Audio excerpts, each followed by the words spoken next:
Today's talk title is Meditation 101. So, as Unyo said, when she heard that, back to basics. It's not really back to, it's always basic. It's always this. It's always just observing. Meditation is about training yourself to not abandon anything. Training yourself not to lock down or fixate on anything. And also not to, this is a little bit harder to see this, not to believe in or elaborate on or analyze anything. And when we say that, when I say that, we can't help but do that.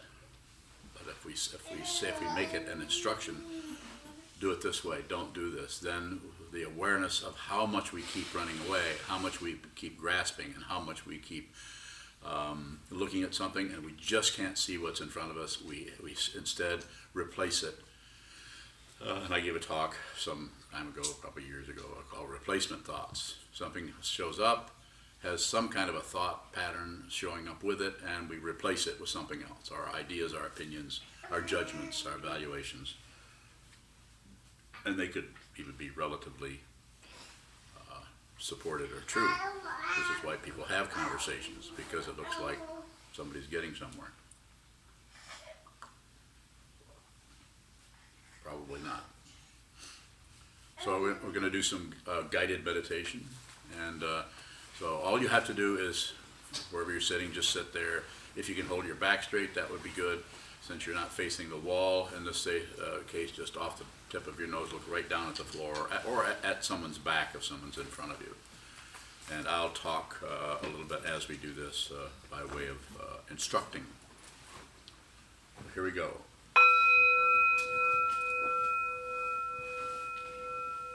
Holding the body very still.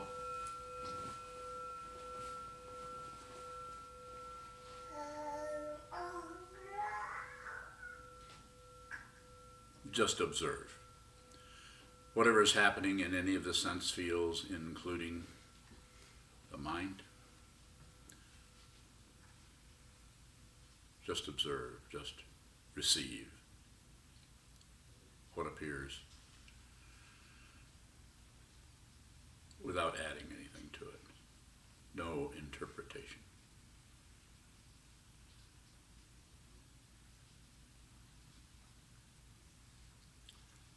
All the senses are open.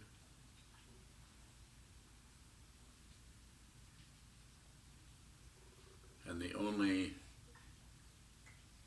thing that you're particularly doing is holding very still.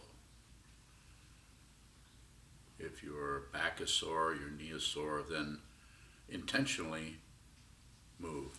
Make an adjustment if you need to, and then return to stillness. If 3 minutes later that occurs again, make another move and then return to stillness. Don't necessarily indulge in any kind of discomfort and adding on that somehow is training. That's a misunderstanding, a big one. Pay attention to your body. Ignoring anything, reinterpreting anything.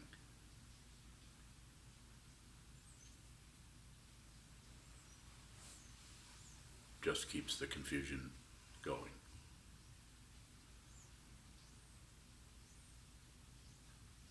It's a very simple, direct. You could say witnessing, first hand, first thought, first feeling, first sensation. And when we do that, sometimes we notice that we add on. It is only about being aware of that.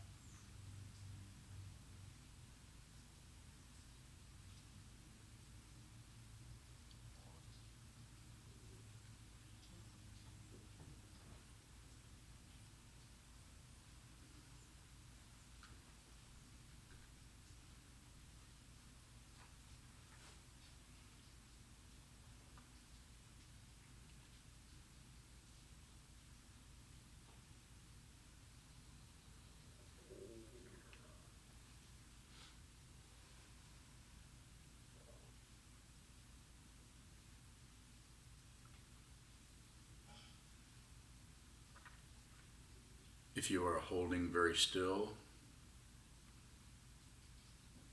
with all of your senses open, even if this were the very first time you ever meditated, whatever arises in any of the 6 sense fields, including the mind, is exactly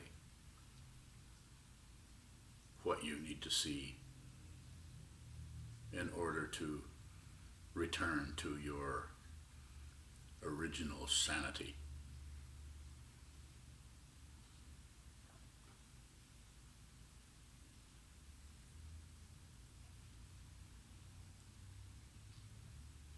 There is nothing to correct.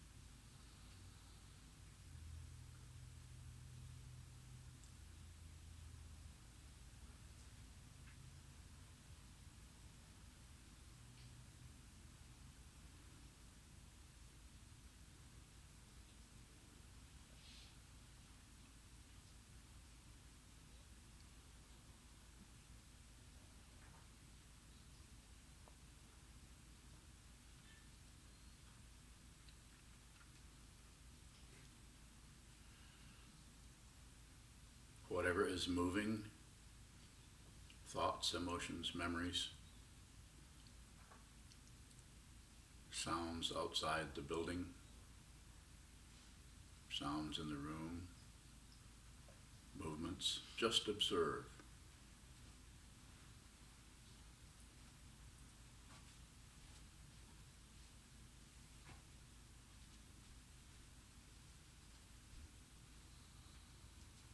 If you do add on a comment, then just observe that.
If you go on the internet or look under whatever your search engine is, anywhere, and look under meditation, you'll find countless ideas, interpretations, directions, prescriptions, recommendations, and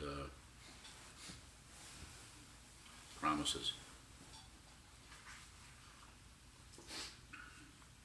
I've done some pretty complicated meditations for quite long periods of time. I'm not saying they were wrong, incorrect. It's like everyone should find their own, what's going to work best for them. But I would be quite tentative about jumping to some kind of conclusion or evaluation about what's happening. This particular form of meditation is called shikantaza. It's just precisely this, is the translation out of the Japanese. It's the simplest one. There isn't anything. You just hold still and watch. That's the instruction. Sometimes we need to elaborate. Don't add on to it. Don't speculate. Don't necessarily buy into some kind of criticism of how bad you're doing or how good you're doing. And there are other kinds, vipassana, which is closing the eyes, and it's more elaborate kind of scanning. Not wrong, not incorrect. Go do that. You could do that. But this is very simple. If you're in this room, then you probably already know about this. If you're seeing this particular teaching for the first time, then you could actually practice this for a long time without asking anybody any questions about anything. If you keep this one thing in mind, nothing extra. Sit down, hold still, and don't add. If you're holding still, whatever occurs in the mind, I'm not saying it won't be difficult. It could be very difficult, depending on the karma that you bring to that situation. But whatever occurs, this is your opportunity to really get to know yourself. And as my teacher, Chogyam Trungpa, characterized it, make friends with yourself. Instead of trying to get rid of the negativity, make friends with the negativity. Make friends with that aspect of yourself that is so frustrating, so difficult, so painful, so frightening, or whatever it may be. In the process of doing that, and getting to know that, that's how you make friends. Getting to know, getting to understand, receiving what that is, seeing what that is, including your confusion. Include the confusion. Don't get rid of something you haven't even investigated. Include it.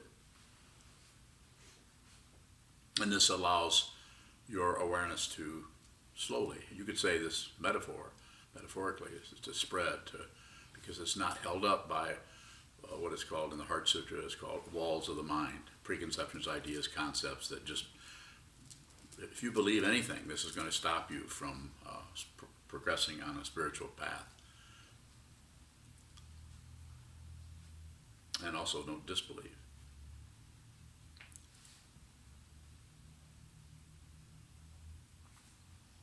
So the idea of right meditation, wrong meditation, it's kind of extra, but my recommendation is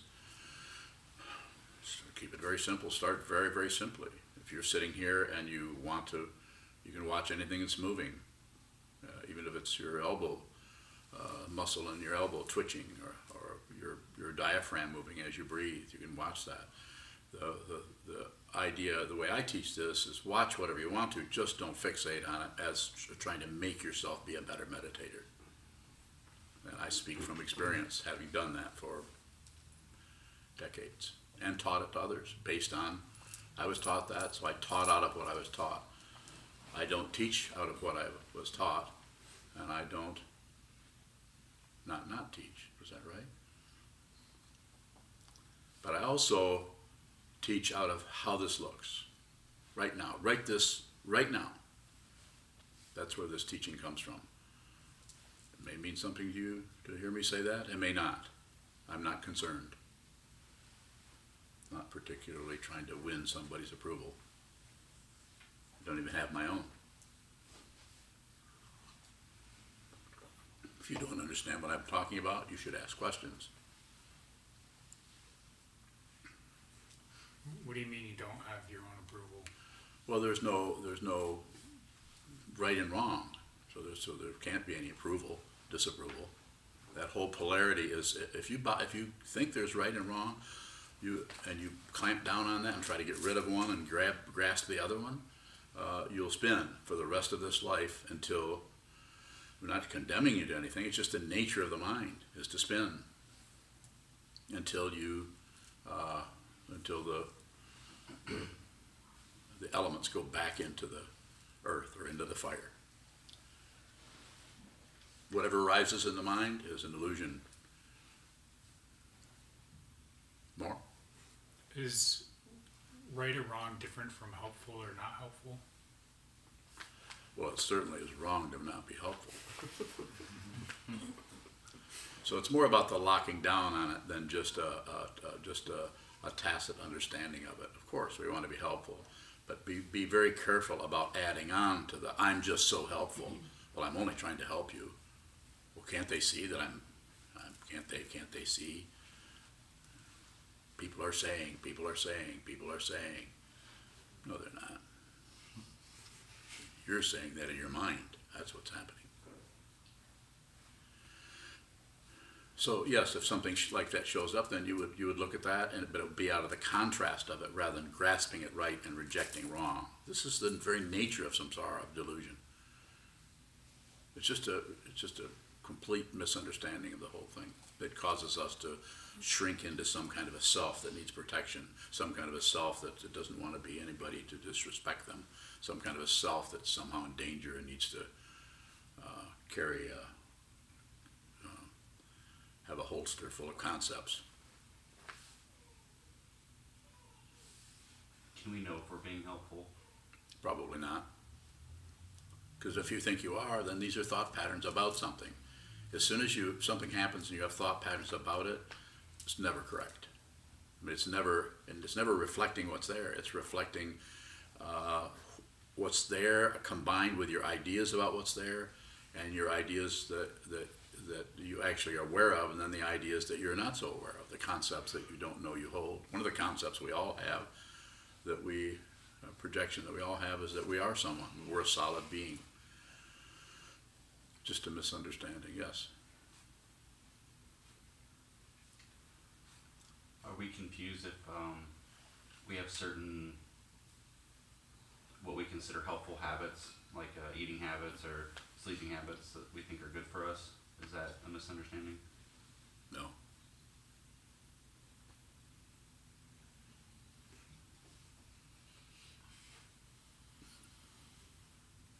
I know where you're going with that, but I need more help to go in there.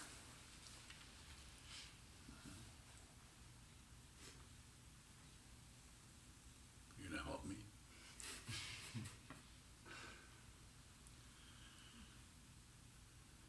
Can we be solidifying an identity with any habit? Certainly. But it's only not about getting rid of habits. Even when I say don't do this, I know you can't help but do that because I can't help it. So it's always about awareness. It's never about control. Unless you're trying to control something, and of course for the time being it's about the control until you see how that misses the point to control. It misses the point.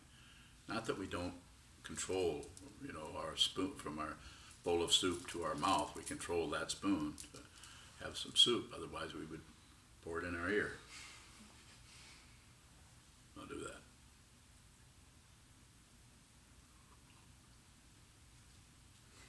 Choke up. If somebody sees that there's no self, can that habit energy still be so strong and that it destroys or takes them down?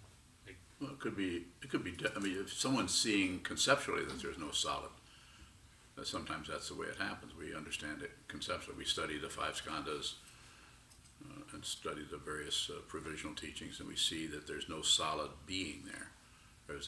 I like to refer to it as discontinuous.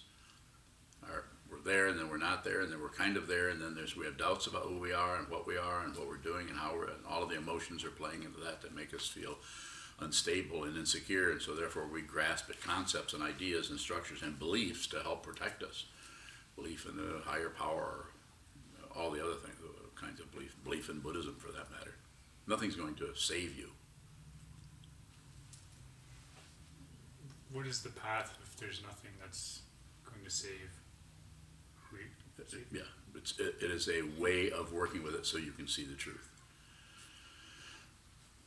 It's like you're a monk, saw a robe, received vows, you're observing the vows. I hope you are. and then you practice. Train your mind to see for yourself, to understand what is being pointed at through the teachings. Everything is dependently arisen.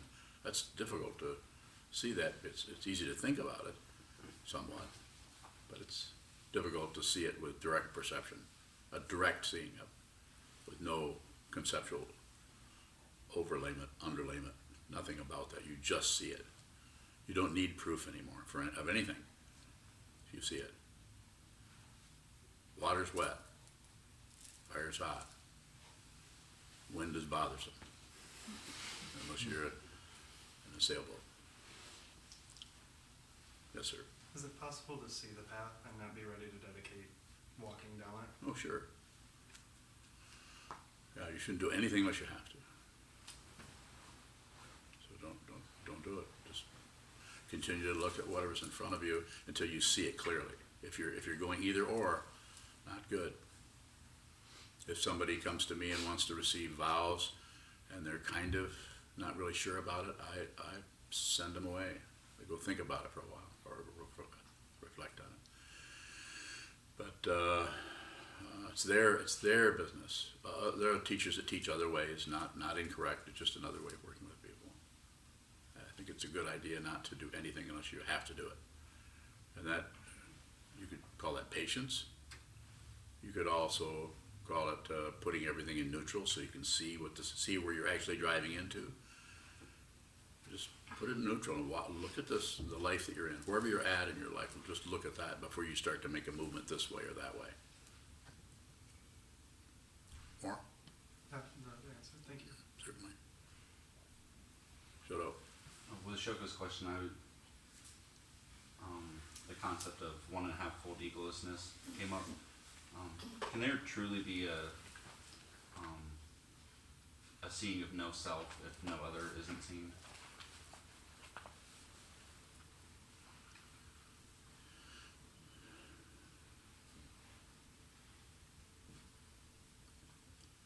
So we have to start somewhere. So it's going to have a relative situation for a while until it doesn't. And then when it doesn't, then everything suddenly becomes very relative again. But it's not separate.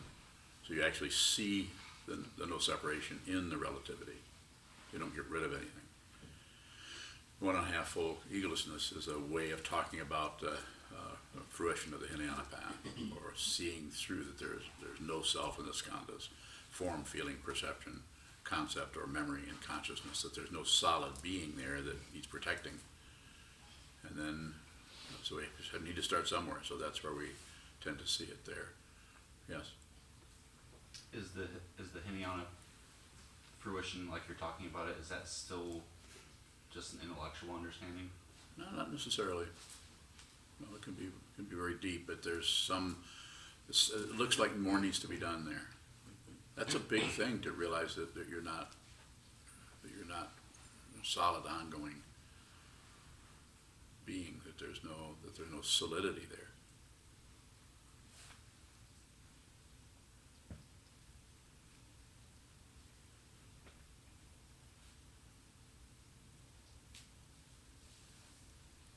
So another form of meditation that I mentioned earlier is mindfulness awareness, or the Tibetan would be Shine Laktang, or Shamatha Vipassana, which means that you stabilize first, or you follow the breath, or you label thinking, return to the breath, or you possibly do counting the breaths, or following just the out breath, or I think His Holiness the 17th Karmapa, last I heard his teaching for Shine, or what's translated as resting in tranquility, or calm abiding, is to count the breath.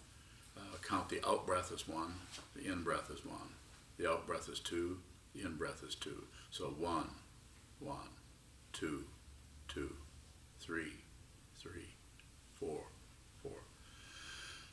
Hyperventilating here. So to do that, and then do it 1 to 10, and then if you lose your way, which you probably won't if you're doing that so much, but it's just his way of teaching it, so it really tightens right down on that awareness and gets you to be one-pointed. And I'm not saying that I'm going to correct His Holiness, of course not. I mean, go study under him. He'll let you. You might have to give up a whole bunch of stuff, which maybe you're ready to do that. But the way I talk about it is to just watch what moves, and then that becomes your object. And rather than go into an artificial object and train artificially, on a treadmill. I want you to train going up and down the mountain. I want you to train jumping from tree to tree.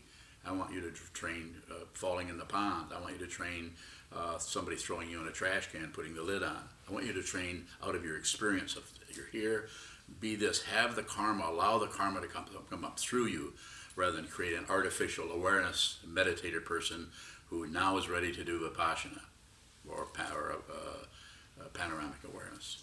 So it just looks different over here, and maybe that's because I had two different teaching traditions, Tantra and Zen.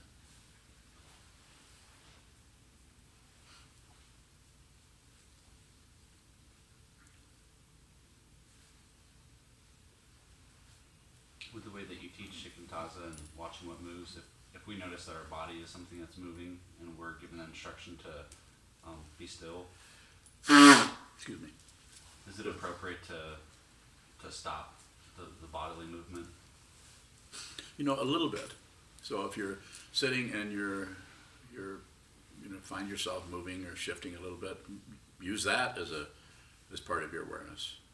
If you can, hold still, but if you notice you're spontaneously moving, some people have, there's even a word for that called, I think it's called kriyas, or spontaneous movements. If somebody's doing a lot of sitting practice, they could start to have spontaneous physical movements.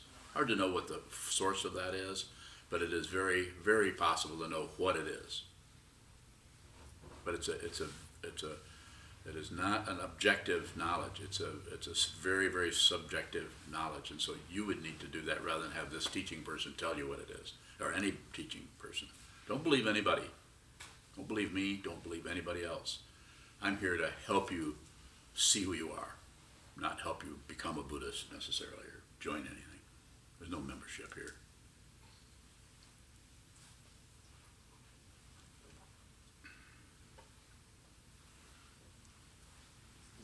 Is there a difference in the awareness when we are facing the wall compared to, for example, sitting in the doshi or doan seat when we're looking out? I think there is. It's sitting and facing a wall takes on more of the form of looking at your own dynamic. This is a way of, without using an attachment or an emphasis on forms, it's your own form of shamatha, or your own form of mindfulness, to sit down and just look at the wall. First you see the wall in front of you, and then eventually you see the walls in your mind. Then you just have a better understanding of what barriers and how those work to ignorance. And then when you're sitting in the doshi seat or the doan seat, which faces out, it's just a natural way, because that's your function. So it's a natural way. It's not something you're doing, it's something you are. You're here. If you're the doan, you're kind of in charge of the zendo, or the meditation hall. So you're sitting still, you watch whatever's moving, and you respond to it if need be. You might respond to it just by being aware of it. You might respond to it by getting up and closing a window, or any number of things. So it's more of a spacious or vipassana kind of practice, but it's happening naturally rather than something that you're trying to do. It's just natural. Sit down and look at a wall. Your visual consciousness is open. Your auditory, all of the other sense fields are open, and things may move and they may not. They probably will, and then you just observe those. Is that what you're asking about? Okay. Can we still see the walls of the mind while we're looking out? Yeah, it's just a way of slowly moving from this tighter form out to a more open form. So you're out there, and there's much more space in front of you. Sometimes, depending on if I talk to a person personally about their practice, I might actually have them face one of these windows and look out, sitting, rather than face the wall. Or I could have them move away from the wall. I might even have them turn and face out altogether, depending on what's happening. And that way, it's not about right or wrong. It's just that if someone comes to me and asks, then I kind of have permission, you could say, from them to go in and say, do this, move this a little bit, or sit this other way.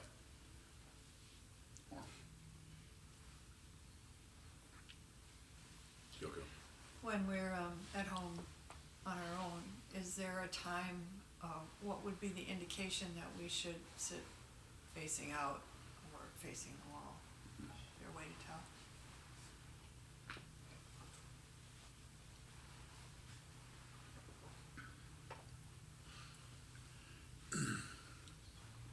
I would face the wall until it's time to face out. You'll know. It can show up so many different ways, but it would be a natural situation. It wouldn't be necessarily a decision that based on, am I ready for this yet? I don't know. Maybe I should face the wall more. The main practice is to face the wall, and then you might turn around. You might back away from the wall. You might look out a window. You might go out on your porch. The important thing is to sit a lot. Yes, sir. I was going to ask if there is a difference between facing the wall and closing your eyes. Or if Yes. Big difference.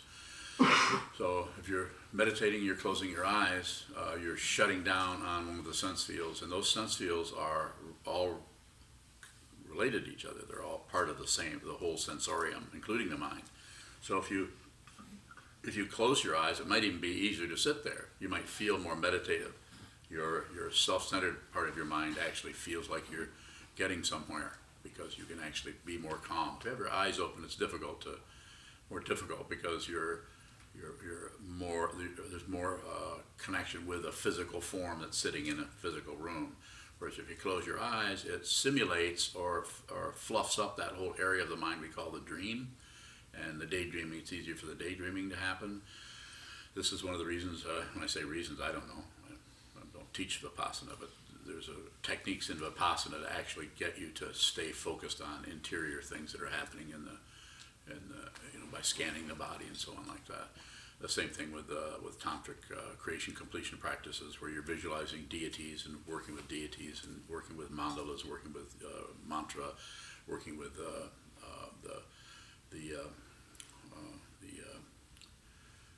Avadut, or the central channel, and the other two, which Lasana and Rasana. I don't know. It sounds like a couple of twins.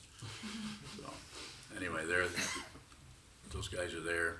So we tend to complicate it by doing that. Not incorrect, but the way it looks here is if you sit down and hold very still and have your eyes open, then just because this is open, then the way the mind is working in a way that it does when you're up busy and doing things, except the only difference is the body is not moving. So therefore the mental aspect, along with the other five sense consciousnesses, are just as if you're up and moving around.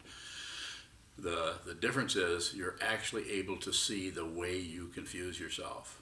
Close your eyes. I mean, it feels better, easier, but you might as well plug your ears, put yourself in a sensory deprivation tank, take off your shoes and socks, go really still, and maybe even pipe in some music, or like a tone, like maybe to get you in your alpha state or something like that. These are all manipulations based on projected or ideations about accomplishing something. There is nothing to accomplish. What you're looking for, you already are. Just stop fighting with yourself. Sound like a admonition of some kind. If you see what this is, you don't need to meditate. If you don't see what it is, then sit down and look at it until you understand what this is.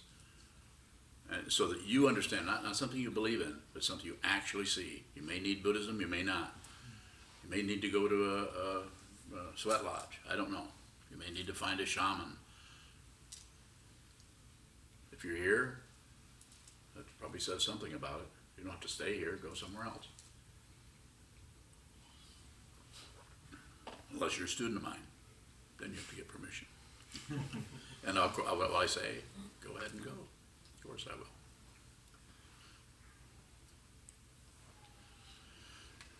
More about that? Is there? So it's just a difference in the way of working with it. And it's not that closing your eyes wouldn't be helpful, but it's extreme goal orientation about being calm, being peaceful. You can do that, and you could accomplish kind of a results orientation. I'm more calm, I'm more peaceful. I'm so glad I started meditating. There's all of that happening. It's just that if our karma is so complicated that if 22 months from now or 6 years from now and an emotional tsunami comes out of the West, that is your particular sensorium that deals with your karma, it's probably not going to stand up because it's creating a result. And results, just like a tree in the wind, is going to blow down. Don't build anything. Don't build any trees. Don't build any lodges. Don't build anything. I'm not saying don't build in the fundamental sense, but I'm saying be very, very tentative about creating any kind of identity that is a meditator or a Buddha. You're already that. You don't have to be. You already are the Buddha. Just stop covering it up.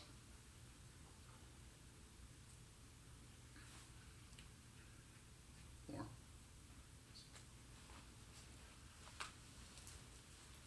Have a little bit of time if there's other questions. You said Joseph. don't believe anything I say. I do. What is trust?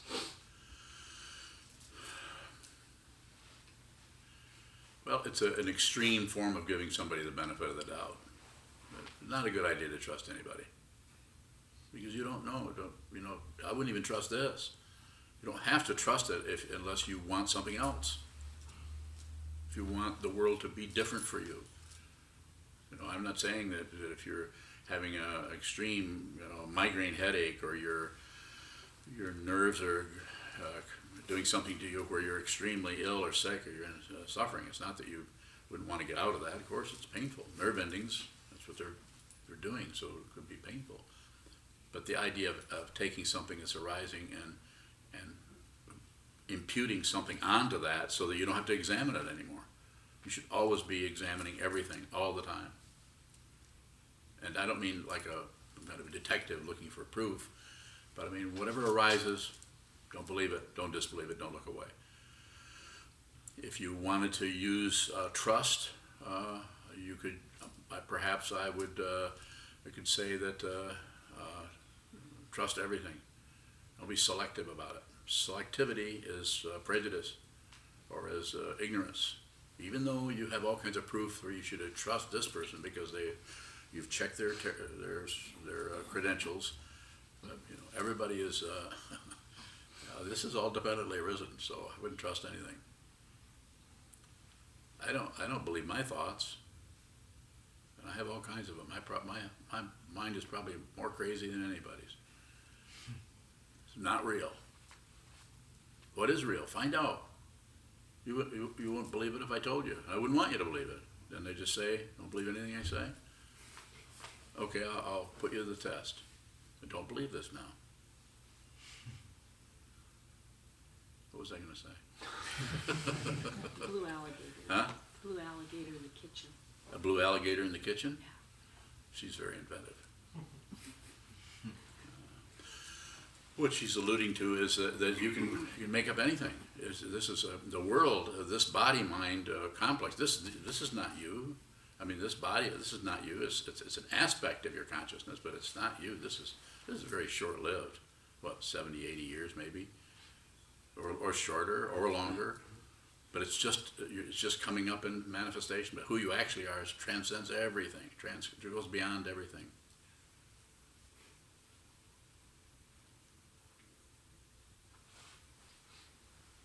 Is there a difference between trusting everything and not trusting anything? The same thing. Good one, yeah. Good, very good. I didn't think you were that smart. No, I knew you were smart. Yes. Question from Gary Huey out in Traverse City. He's Gary. asking, could you expand on, quote, what this is? You say that often. So, I have to lie to tell you. Here goes. It's not separate. It's dependently arisen. And the very dependently arisen quality of it is also unreal. It's empty of anything you think about it. And it's difficult to go beyond that. Some people, their books, we study several of them, go on and on and on about one simple situation, not separate. Everything is empty of what you impute or think it is. And there are elaborations that go on conceptually.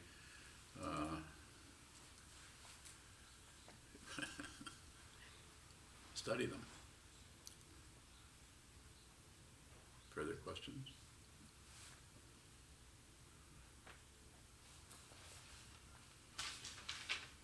Thank you very much.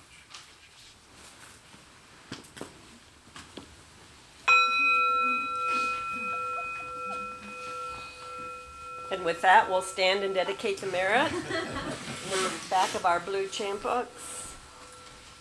Meditate a lot. I'd also like to remind everybody about the donation boxes that we have in the hallway. We rely on and appreciate any financial support you can give us. We also encourage anybody who can to subscribe monthly to our organization. You can do that through PayPal, sending us checks, giving us cash. Thank you. May the merit of this penetrate into all places, so that we and every sentient being together can realize the Buddha's way.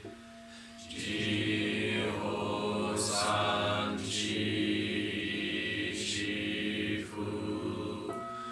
ji-son mu-sa, mo-ko-sa.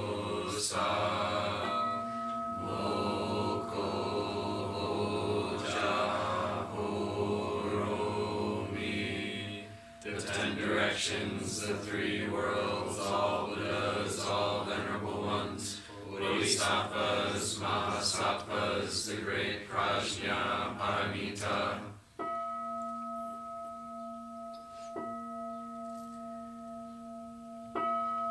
O Buddhas and Bodhisattvas of the 10 directions and the 3 times, please hear us. Please come down out of the light and protect Sokukoji Buddhist Temple Monastery, our Sangha, families, friends, and visitors. Heal everyone who is unhappy, sick, or suffering, and fill them with light.